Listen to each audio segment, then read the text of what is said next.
Eh bien salut à tous, j'espère que vous allez bien. Aujourd'hui on est sur l'event Rogue Asus, donc on a été invité. Donc regarde mais pas, qu'est-ce que c'est? regarde ce que j'ai trouvé. Oh là Ça là. traînait par terre, Oh. c'était par terre, je me suis Alors dit bon bah dans je les- vais la voilà, prendre. c'est cool, on va la ramener chez Attends, nous. il y en a Je pense, d'autres. Il y en a d'autres, je te montre. c'est pas possible.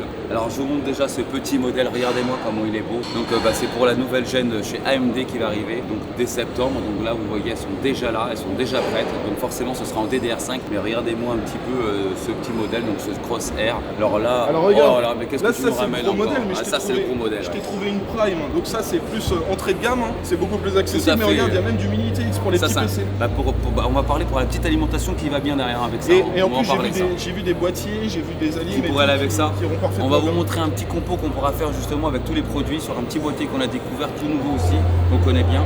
La petite Game Prime, il faut savoir que voilà, pour ce prix, en termes de prix, chez Asus en Prime, c'est difficile, très difficile de faire mieux, en sachant que de base ils ont quand même tout. Et regardez pour un entrée de gamme, si on peut appeler ça un entrée de gamme, Et le nombre de connectiques déjà que Et tu ça a, leur as c'est dit, énorme. ça c'est du X670 les gars, c'est la nouvelle génération de tout à cartes fait. mère AMD pour Et- les processeurs Ryzen 7000. et regardez, on est sur du LGA, donc maintenant c'est comme Intel. Voilà, et là par contre ce sera obligatoirement en DDR5, il n'y aura pas de transition comme a fait Intel. Voilà. Mais bon, ça reste quand même des très bons produits. Hein. Et il faut pas oublier non plus que même les cartes mères entrée de gamme en X670, ça reste du X670, donc ça reste de base du haut de gamme. Tout à fait. Donc vous aurez quand même énormément de connectiques pour les SSD, Ah ouais, là, énormément on le de voit, hein. possibilités d'overclocking. M2, Voilà. M2, donc déjà de base il y en aura déjà 3. Non mais c'est pas mal, mais surtout je vous dis vraiment en termes de connectique, ce sera vraiment, normalement on sera vraiment aux alentours du moins cher possible. Il y aura une version avec Wi-Fi, il y en aura une version sans Wi-Fi, le fond de base, là c'est la version Wi-Fi. Et là, Tu veux prendre en main la petite et là là, regardez-moi ça. Là, c'est exceptionnel. Voilà, moi, c'est un petit joujou, je trouve ça. Quand vous faites du modding, ça passe super bien. Un super refroidisseur pour le M2, comme vous voyez. Là, au niveau de l'IO Shield, ça refroidit aussi les VRM et on s'aperçoit qu'il y a un petit ventilateur tout petit. Donc, je pense que ça doit être du 30 ou 40 mm et ça vous refroidit directement vos MOSFET. On est vraiment sur du compact. Regardez bien, c'est la regarde Pax. hauteur. Bah, J'en ai c'est la trouvé plein hauteur d'autres. juste de l'IO Shield, mec.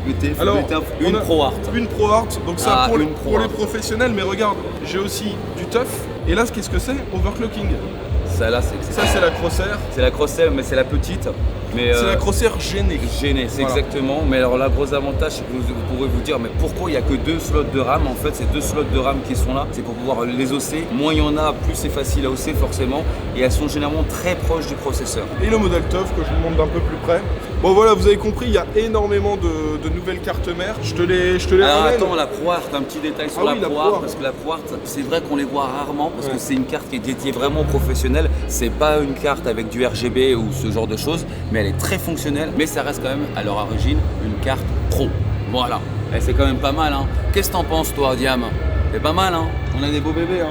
Bah écoutez, on va se retrouver tout de suite. Allez tiens, ça traîne partout Allez, ici, c'est ces parti. cartes, c'est incroyable, hein. On se retrouve tout de suite, on va faire le tour ensemble.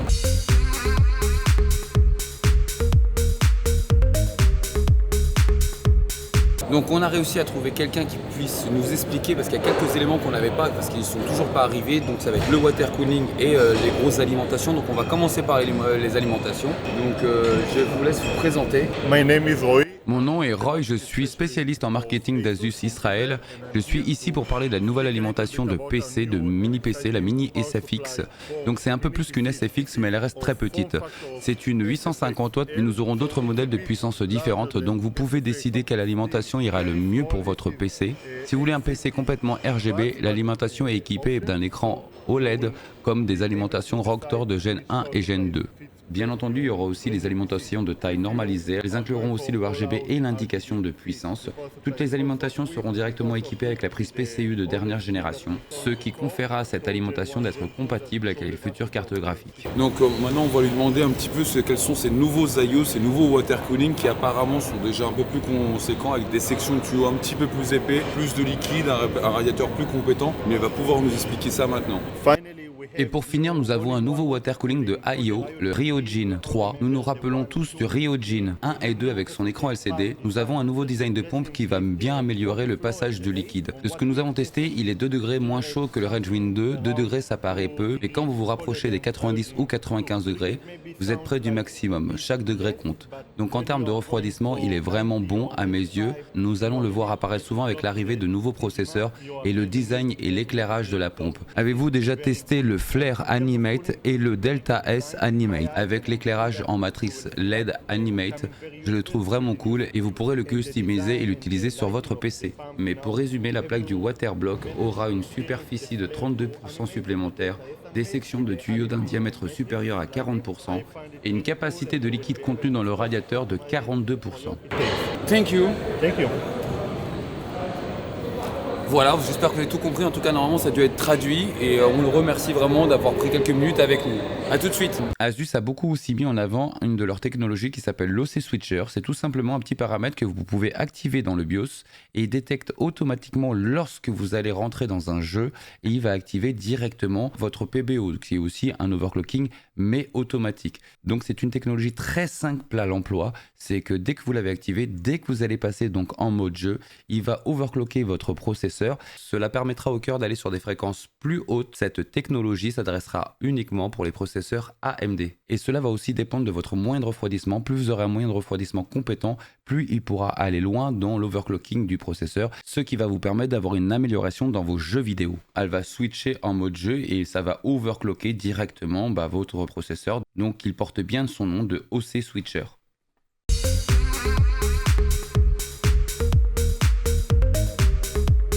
Je voulais aussi m'arrêter sur, il y a plein de bulles forcément, sur celui-là parce qu'en fait on est vraiment sur du tout blanc, donc c'est plutôt pas mal. Et ce petit boîtier entièrement mèche, il est entièrement mèche mais vraiment à 360 degrés. Je vais quand même l'ouvrir pour que vous voyez un petit peu, parce qu'il est petit mais voyez un petit peu ce qu'on peut mettre dedans. Hein. C'est le Asus Prime Case. Donc vous voyez qu'il y a quand même des grosses cartes qui rentrent dedans. Alors au niveau des specs, comme vous le voyez, on arrive quand même à mettre un water cooling de 360, une carte mère en micro ATX et une grosse carte graphique. Je sais pas quel modèle exactement c'est, est-ce que c'est écrit ou pas? Une 380, 390, en tout cas ça sera le même format, on voit que c'est 2x8 pins, donc ça peut aller jusqu'à une 390. Ouais. En tout cas là-dessus ça rentre apparemment, c'est plutôt pas mal. Hein. Il est full mesh de tous les côtés. Complètement, regardez là on voit vraiment bien. Et regardez un petit peu, viens voir à côté d'ici, tu vois à l'intérieur, on voit vraiment que c'est quand même assez gros. Ouais. Donc en termes d'airflow, c'est quand même bien sympatoche. Alors regardez, vous voyez vraiment en mesh de tous les côtés sur le dessus pour l'évacuation de l'air. On l'a sur l'avant, sur l'arrière même. Ah, c'est à 360, tu peux faire le tour, Diam, on fait vraiment le tour. Et alors j'ai pas le prix, mais je pense que si on arrive à l'avoir d'ici la sortie on de la vidéo, dans la vidéo, on essaie de vous l'afficher par là, voilà. Mais ça peut être vraiment intéressant pour ceux qui veulent se faire des petits builds de compact. Complètement. Et le blanc en ce moment c'est tendance, donc là je trouve que ça fonctionne plutôt pas mal. Donc là on a les nouvelles souris, le clavier, moi le clavier je l'aime beaucoup. Dis-moi ce que t'en penses. Ah, magnifique. Le clavier est vraiment top. Alors le type de touche, bon moi j'aime bien ce type de touche. Ouais, c'est du switch rouge. Alors pour ceux qui se demandent, oui c'est du QWERTZ Z parce qu'on est en Allemagne. Forcément. Mais bien sûr ça existe en AZERTY. Ouais, voilà. Donc on a une petite finition alu brossé, ça rend vraiment bien. Je sais pas si tu peux avoir les petits reflets qui vont bien. Ah, ici il est magnifique. Là on est sur du ROG. Et là on a quelques petites souris, donc on a du sans fil et on a du filaire, mais vous voyez il y a des petites gammes blanches qui sont pas mal. Donc entre le boîtier, entre le clavier, la souris et puis ces superbes écrans qu'on voit, je sais pas si tu peux voir un petit peu, tu peux faire un petit peu le tour. Et vraiment là on a une config complètement blanche de chez ROG. Je l'ai déjà eu ce moniteur en black, ça fonctionne très bien, mais c'est la première fois que je le vois en blanc, je trouve que ça fait une petite config sympa. Hein. Et pour info pour ces souris, donc vous avez celle-ci, la ROG Kiris Wireless, assez classique. Elles sont assez légères, celle-là est un peu plus légère et celle-là c'est la ROG Gladius 3 Wireless. L'avantage c'est qu'on peut, alors on a deux petites vis qu'on enlève en dessous, vous voyez vous enlevez les petits caches ici, tout à fait. Vous enlevez les deux vis, ça vous permet d'enlever le dessous et de changer les switches. Tout à fait.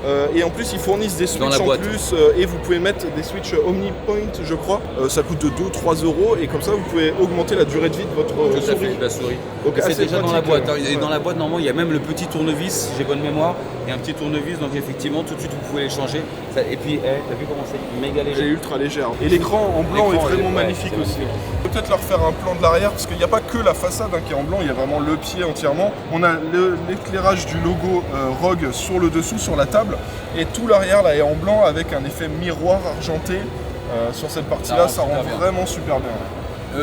On en profite juste pour un deuxième bulle parce qu'on est vraiment sur quelque chose de vraiment sympa et un peu exceptionnel et c'est une série limitée, c'est Evangelion. Donc là ils ont fait toute la gamme, alors ils ont pris le même boîtier parce que le boîtier n'est pas Evangelion comme on peut le voir, mais c'est le même que le blanc en mèche, en black, donc il y a les deux couleurs et de là regardez un petit peu ce clavier là. Il est vraiment sympa, donc bon forcément c'est aussi un peu pour les fans. On a le ROG Strix Arion. C'est pour mettre un M2 dedans. Voilà, là-dedans tu mets un petit SSD M.2. et tu le branches en USB type C. Alors après, soit ça se branche en USB type C ou en USB classique sur le PC.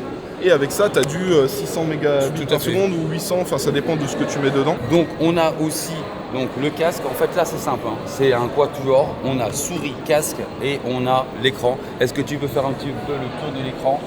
Donc voilà, on a vraiment les couleurs d'Evangelion qui sont dessus, le petit logo Rogue. Alors là, le vert et un petit peu d'orange aussi. Et contrairement à l'autre, là on voit qu'il est complètement assis sur la table et par contre là vous n'allez pas avoir la petite lumière en dessous. Bon, c'est un détail, mais il faut le savoir.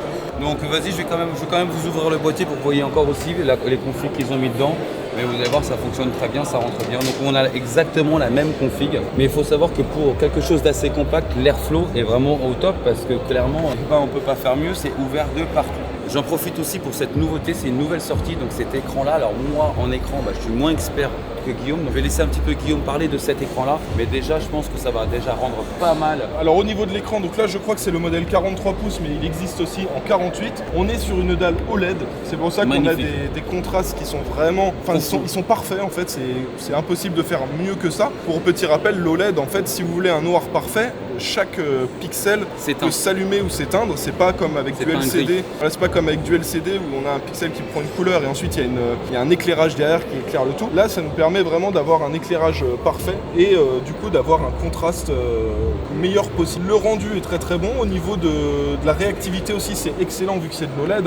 Moins de 0,1 milliseconde. Donc c'est voilà, imperceptible à l'œil. Voilà, il n'y a pas plus réactif que l'OLED, c'est ça l'avantage. Et ce qui est bien aussi avec ça, c'est qu'on a, là ils ont mis un taux de rafraîchissement assez intéressant. Alors je crois que c'est 137 ou 138, mais c'est overclockable. Voilà, c'est 138 overclockable. Donc voilà, avec ça vous pouvez à la fois brancher votre console, mais vous pouvez jouer aussi sur PC. C'est un écran qui va être assez polyvalent. Alors bien sûr l'écran est assez grand, mais ça permet d'avoir une bonne immersion en jeu et voilà, vous avez une bonne réactivité. Ce qui est bien, c'est qu'il n'y a pas de fuite de lumière. C'est les gros avantages aussi de ce modèle-là. Vous n'avez pas non plus de soucis de burning. C'est quelque chose qu'il peut y avoir parfois avec l'OLED. Avec l'OLED où vous avez voilà, des marquages. Voilà. Là, c'est pas le cas, donc voilà, c'est plutôt cool. C'est des technos qui sont intégrés dans les écrans pour faire bouger un petit peu l'image, pour que ça change un petit peu et éviter d'avoir des marquages. Donc voilà, c'est plutôt cool. Je sais pas si on a le prix. On a le prix non, ou pas? toujours pas. Donc moi j'ai envie de rajouter, parce qu'il en a parlé d'overclocking. Qu'est-ce que c'est que l'overclocking d'écran? En fait, c'est de base sur beaucoup de moniteurs de chez Asus. On a un petit menu comme beaucoup, et c'est toujours le même menu d'ailleurs, vous remarquerez, avec un petit pad en dessous. Là, il est activé, on voit, il est en 138 Hz voilà, comme vous voyez ici. Là, il est sur on, et si on le désactive, bon, je m'imagine qu'il va repasser à 120. Alors je le désactive. Tu le désactives.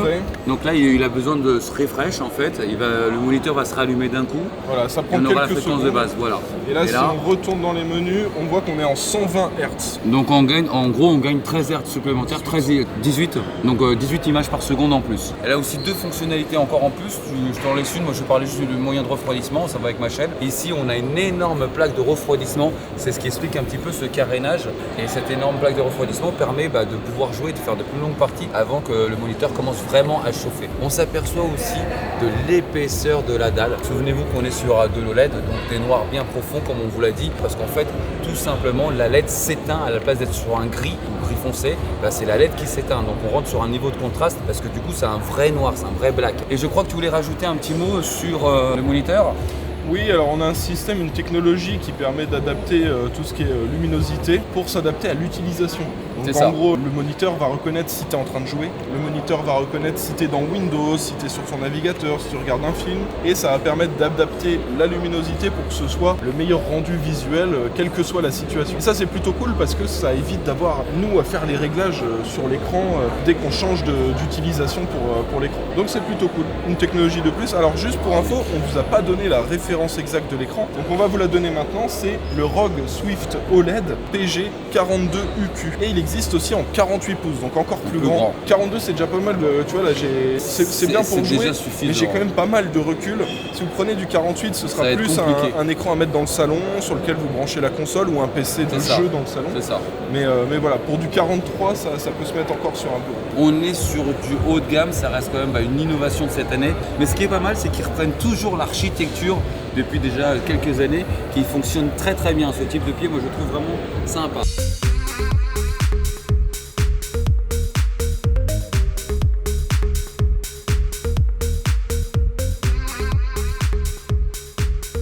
Bah voilà les amis, Ça t'a plu toi? Ah, c'était top, c'était Hein, top. c'était vraiment sympa. Merci d'ailleurs à Asus de nous avoir vraiment invités à découvrir un petit peu tout ça. Vraiment sympa de leur part. Moi j'ai adoré, j'espère que la vidéo vous a plu. Il y aura peut-être, il y aura même sûrement d'autres contenus sur la chaîne de Guillaume. Et une spéciale aussi carte mère sur la chaîne de Geekflow. N'hésitez pas à aller la voir. Un petit mot pour la fin? Et ben, comme d'habitude, on n'oublie pas le pouce bleu.